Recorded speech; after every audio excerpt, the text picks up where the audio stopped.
Good morning, everyone, and welcome to our webinar this morning for CHA. We are pleased that you are here. Happy Friday on this wet, snowy day. It's nice for us to be able to be in our offices and get this information. As you know, CHA is a program that DFSS actually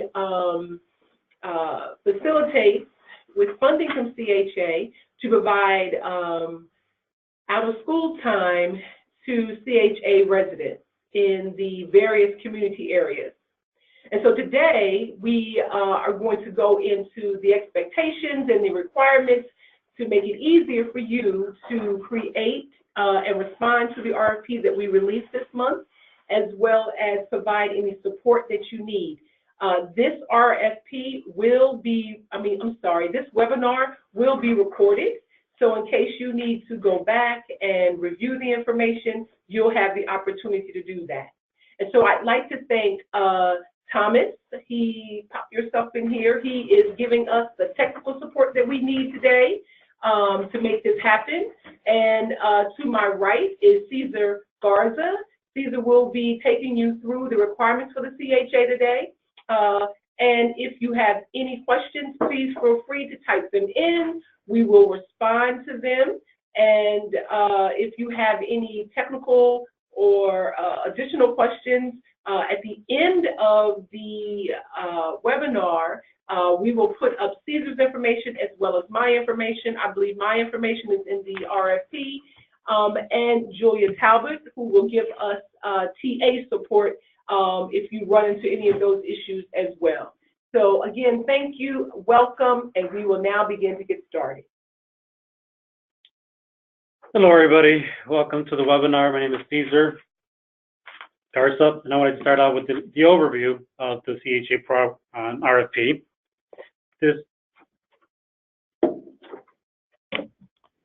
So the CHA RFP is a collaborative effort between the Chicago Department of Family and Support Services Youth Division.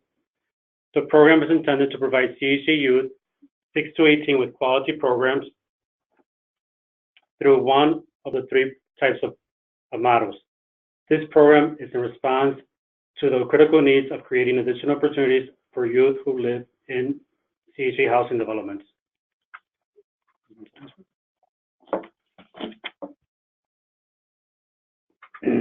So the target communities are the following. The red ones are community areas with the highest number of CHA youth, such as Douglas, Grand Boulevard, near West Side, Riverdale, Roseland, Washington Park. And in covering those 6 community areas, Cesar has listed other community areas. You are clearly able to respond if you're in that targeted community. What we're pointing out in red are those areas that have the highest amount of CHA residents. Correct.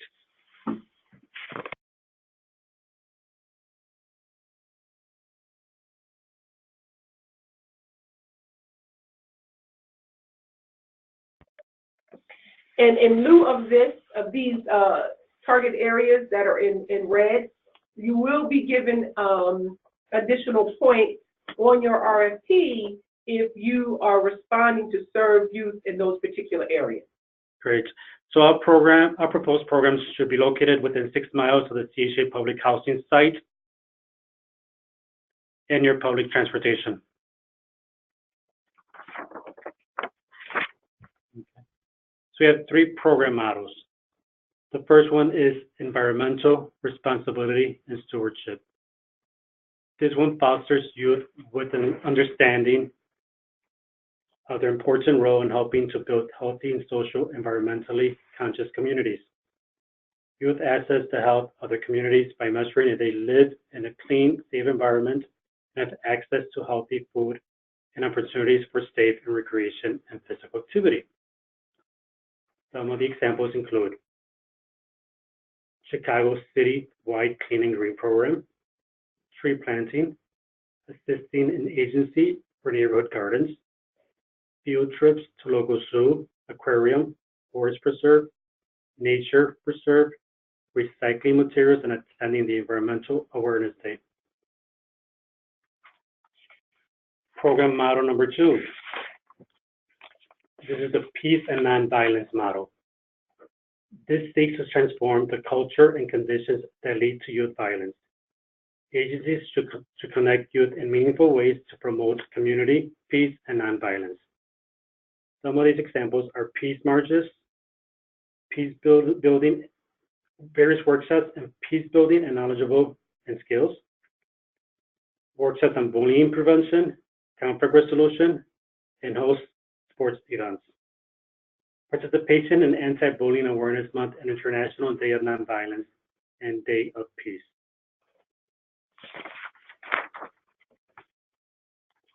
Program model number 3, which many of you are doing, arts and culture.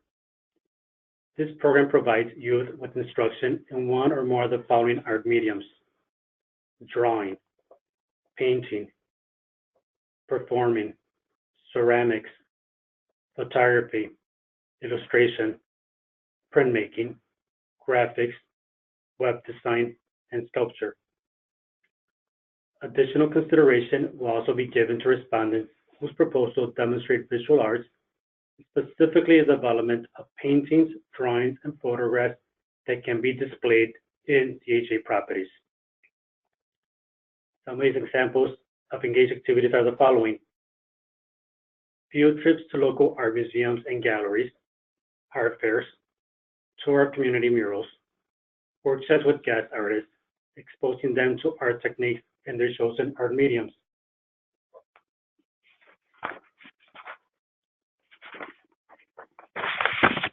So as many of you are aware, there are 3 program types.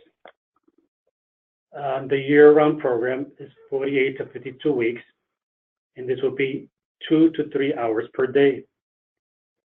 2 to 3 hours per day, 5 days a week. The school year is 42 weeks when school is in session. 2 to 3 hours per day, 5 days a week. The summer only is 6 to 9 weeks during the summer. All summer programs should be 5 days per week, 6 hours per day.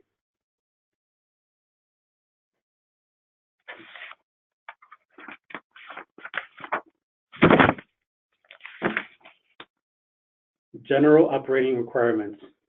Implement an age-appropriate curriculum, 6 to 11 years old, or 12 to 15, or 16 to 18 years of age. The staff-to-youth ratio should be 1 to 20. Program designs are evidence-based practices. Recruit and retain CHA youth.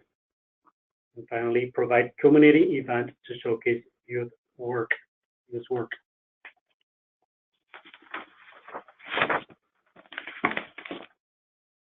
General operating requirements. Verify that all youth have a CHA ID before they are enrolled. Complete CHA intake form on file.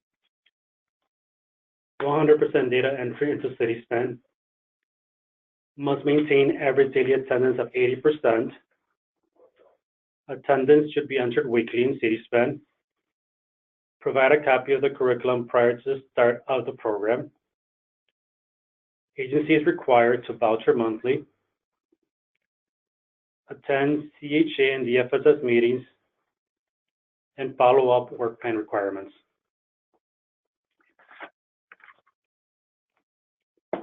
The budget. Funding ranges between $1,500 per year and school year, and $1,000 per summer per youth. Funding is from $10,000 to $45,000 per program, with a 50% administrative cap, 50% in-kind match.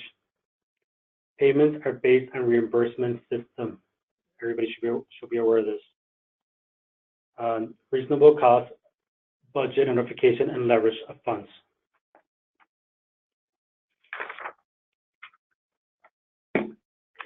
The CHA youth selection criteria is going to be based on strength of the proposed program, program performance, outcomes and quality, organizational capacity, reasonable cost, budget justification, and leverage of funds. There's a lot more details if you go into page 10 and 11 of the RFP. Next. So these are very important dates. We cannot emphasize enough the proposal is due on Monday, November 26th by 12 p.m. at noon. No late applications are going to be accepted, so please keep this date in mind. The program will begin January 1st, 2019.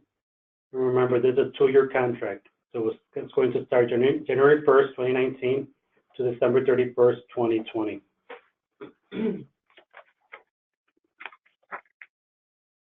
So here's the website on how to go into the iSupplier and register and start your application.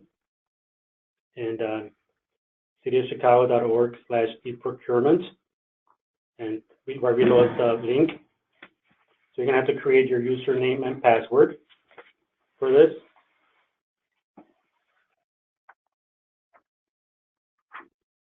Here's what you're gonna see when you first log in. You're gonna have to, like I said, create a password and log in for you to complete this RFP.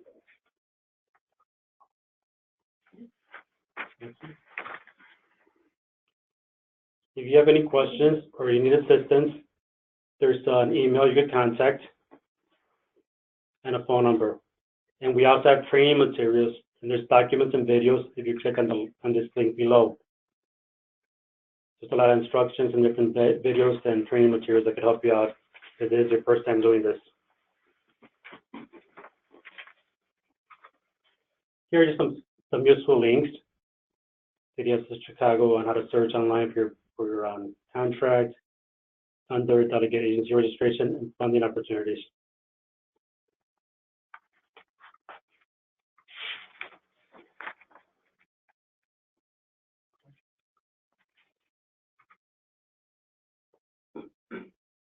One of the things that I wanted to point out is the program models that we have. I know Caesar went into detail about what each one of them were, and the fact that we actually had 3. And I think these are pretty exciting program models because it gives you the opportunity to create an additional lens for your agency.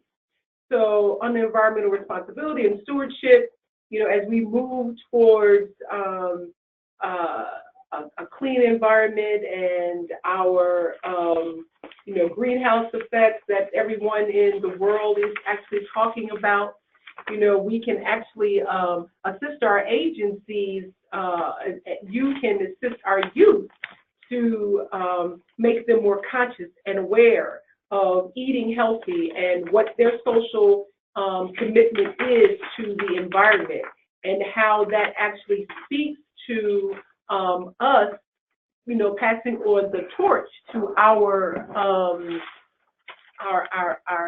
society, even in the hands of our youth. And when we look at the peace and nonviolence program model, we're actually looking at, having our youth also be stewards in conflict resolution and knowing how to resolve an issue in a more peaceful manner, and for them to be able to participate in these different types of activities that the City of Chicago actually sponsors, like the International Day of Nonviolence and the Day of Peace. All those are really exciting opportunities to show youth another way to address nonviolence and peace. And then the third one that we actually have, which is the arts and culture, giving youth, again, those that are inclined to be artistic, the opportunities to, have these different types of art mediums with drawing and painting and web design and sculpture. And I'll say, with the current body of agencies that we currently fund, we had some who selected art, and they did wonderful projects for CHA, because CHA is looking for artistic projects that they can actually hang in their administrative office downtown, as well as the various sites that CHA has located throughout the city. And youth will get the opportunity and know where the work has been placed that they did for this year. we're giving an extra point if you have an art background, you're an art agency, or you wish to create this type of opportunity for your youth. And again, you have the ability to do this in a year-round school year and summer-only format.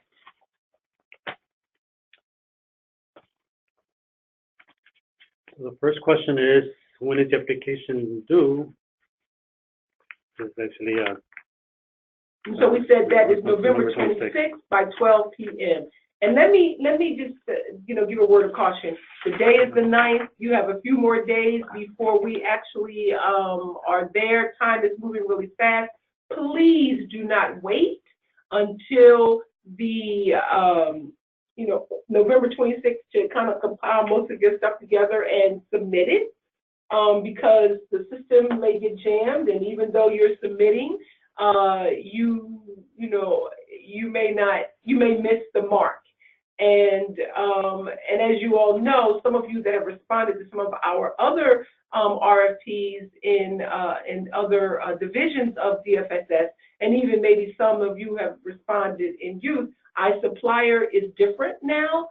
We're no longer using cyber grants, and so it's a different system. And so you really want to get in now and see what the system looks like and what's being asked and how you actually get acclimated to the RFP section of iSupplier. Because right now we are using the same system to support your vouchers.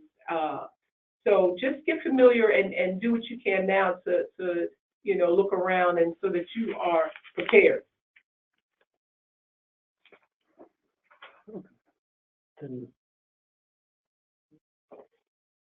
Okay. So we provide after-school programming 3:30 to 6:30 p.m. Monday through Thursday in Riverdale neighborhood. Are we still able to apply even though we do not provide programming for 5 days? So what we look at is a minimum. In our OST programs, we look at a minimum of 12 hours per week. And so if you were providing 3:30 to 6:30 on Monday through Thursday, you are actually meeting that minimum. Of course, we never discourage you if you offer more than the 12 hours, because of course it means that our youth get more dosage, and then, they have more activities, to be involved in at a greater period of time. Next question is, can organizations submit more than one application for each model? Will they be able to be awarded more than one grant for more than one model?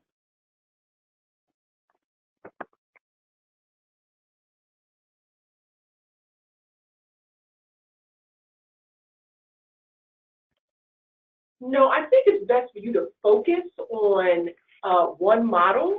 Our age group is 6 to 18. If you have this day, you decide that you want to do peace and nonviolence, and you would just need to have a different curriculum for the age group because the curriculum has to be age specific. But I think you would do a better job of submitting one program model.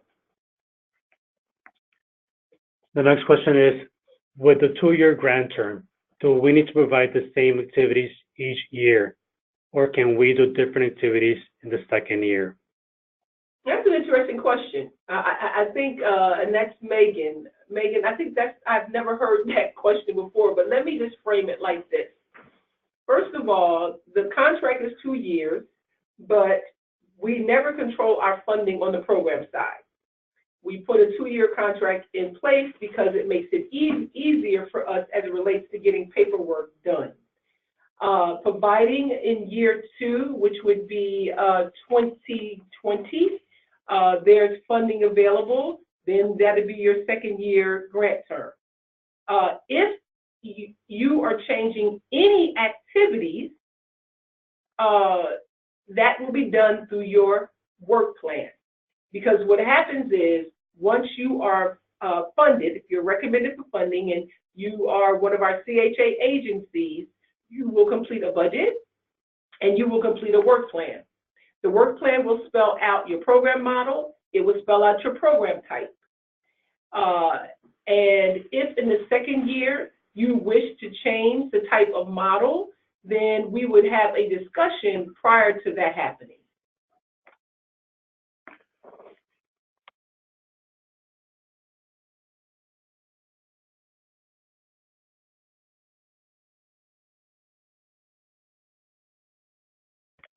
So Renee, it seems like you had a similar question. Well, actually, you had two questions. So I think we've actually answered your question about 3 separate grants for the 3 separate program models. Okay. The next question is, do we have to provide the actual services for youth we serve in the same neighborhoods we service? For example, can we utilize satellite locations for the activities we will engage youth in? If we service youth in Washington Heights, can we provide activities for them in the downtown area? Absolutely. If you, so your admin site can always be different from your program site. So just suppose you are located at where we are, 1615 West Chicago Avenue, but your program, takes place at South Shore Cultural Center on 71st and Lakeshore Drive. That is no problem. And we just need to know where you're actually going to be having program activity. And as you will see in your work plan, should you change locations, we need to know before that happens. The next question is, we will provide services under one of the focus areas, but this still an out of school time application, correct? So provide a variety of after-school enrichment activities is still required. Okay, so I'm not sure if Caesar mentioned this or not, but in order for you to respond to this RFP, you currently have to be full-time.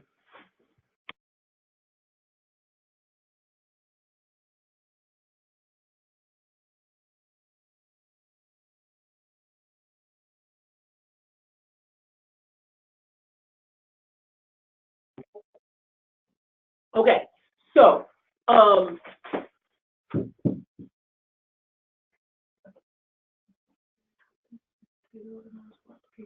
yes, so this is for out of school time.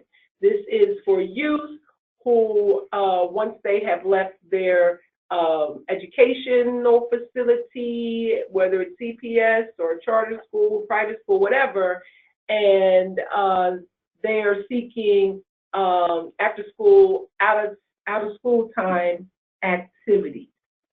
So that's what this actually is, an out of school time application. And so now I don't know what you say what you actually mean. So providing a variety of after school enrichment activities is still required. So in our case, what we're looking at is, or in this case, so just suppose you run other after school activities, right? And so for 3:30 to 4, the youth get a snack. From 4 to 4:30, you may focus on homework help, homework assistance, and then you carve out time to work with youth under the umbrella of peace and nonviolence. That becomes a part of your enrichment activity.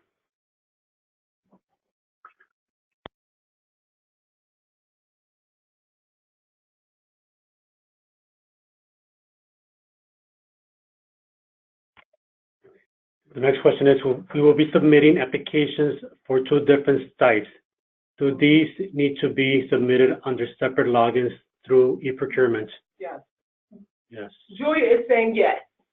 You're going to have the application accepted in e-procurement. You're going to need to set up logins. You can use the same account, but you have to have a distinct email address that's associated with each application. It can't be the same. It won't work. So if you're going to submit 2 applications, you need to set up 2 logins within your organization and submit the applications individually through the different email addresses. And so it's the same thing if you are, let's say, the Y or Chicago Youth Programs or Chicago Youth Centers, and you have different program sites. Each site would submit a separate application as well. So that's like in addition to that question. Okay. The next question is it possible to combine focus areas, for example, a year-round applicant? Can we focus on arts during the school year and violence prevention in the summer? Okay, so again, that would be two program models. So I think that's something we'd have to, discuss, because we're asking people to submit one program model. It makes it easier for us to track that particular model. If you want to do something over the summer, of course you can, but I wouldn't say that would be funded under the same CHA funding. I think, and I love the fact that you want to do more, I think it's similar to the person who said, can we do one thing one year and then another thing another year? But, of course you can cross,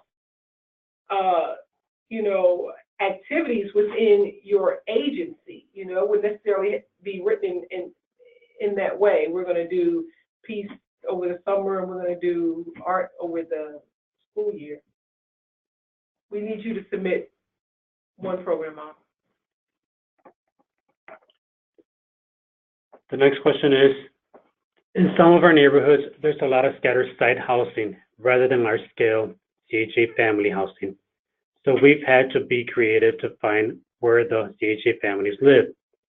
Is there any support that DFSS can provide in this effort this year?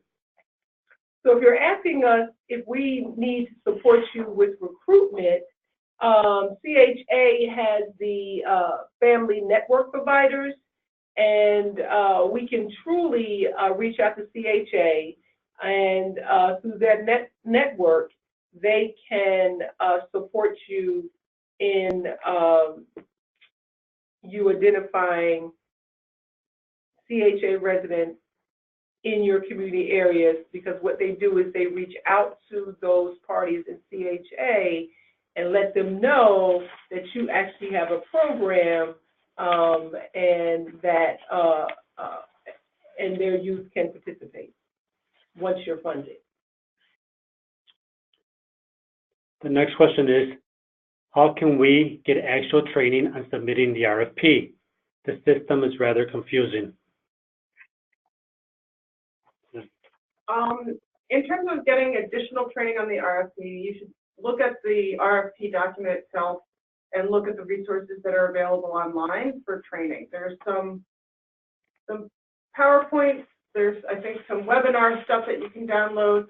The Office of Budget and Management is the person that manage the e-procurement platform rather than us. There's a hotline that you can call that's also listed in the RFP itself. It's underneath the slide of the program contacts in this webinar slide. So it's 312-744-0358. They also have an email address where you can email your questions, and they're pretty good at getting back to people within 24 hours. But in terms of an actual scheduled training, that's not probably anything that's going to happen between now and the due date of this particular RFP. However, you can call OBM at the hotline and see if they have anything scheduled. I would say that the e-procurement system is it's definitely different than cyber grants, but it's it's pretty static. It doesn't change. So once you kind of master it, it gets easier to manipulate after you have some time in there.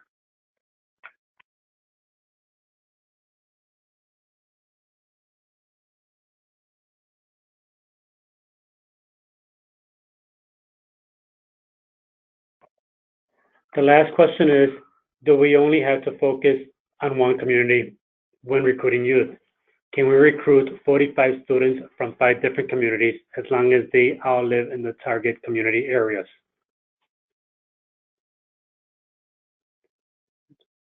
You don't have. No, you don't have to focus on the community area. You could record them from anywhere.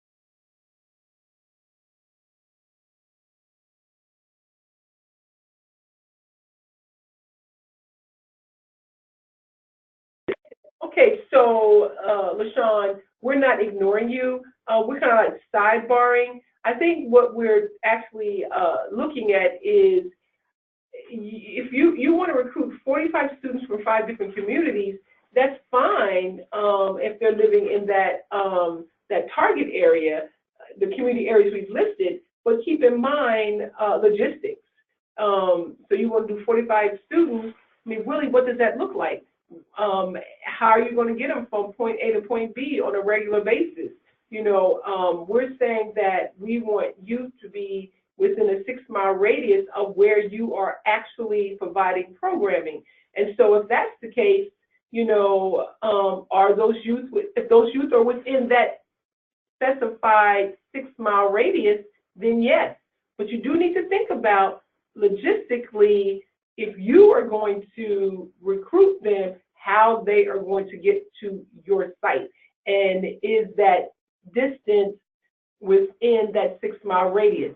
And is it safe? And if you're talking about transporting youth back and forth from those community areas, I don't know what the insurance law is for vehicles, but I do know that that's one of the things that contracts will ask you about is your insurance.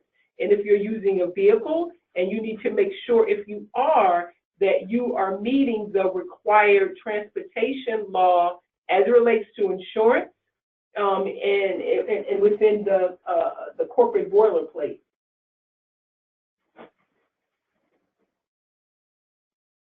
We have vans that we would pick up the youth, right? So then, is that, like I said, so I think I've answered that. So if you have transportation to pick up the youth, then you just need to make sure that you are in line with the laws that are specified under the insurance, and that your agency has what it needs to be covered in case there's any type of accident. And that's a conversation you would have with contracts.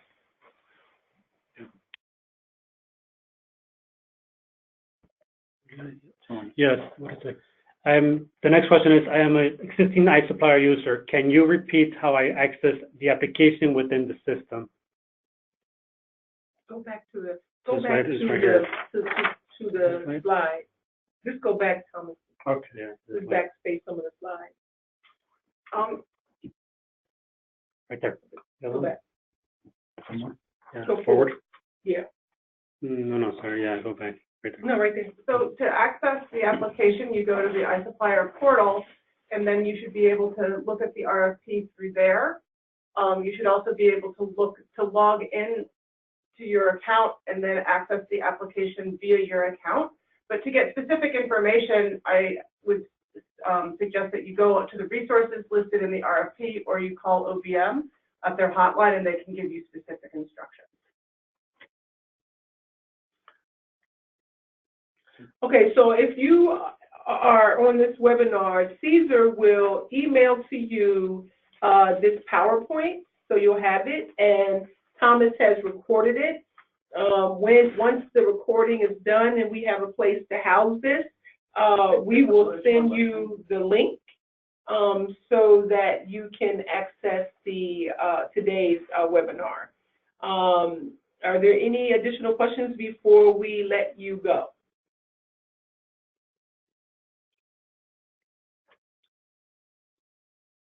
Well, thank you everybody for joining us.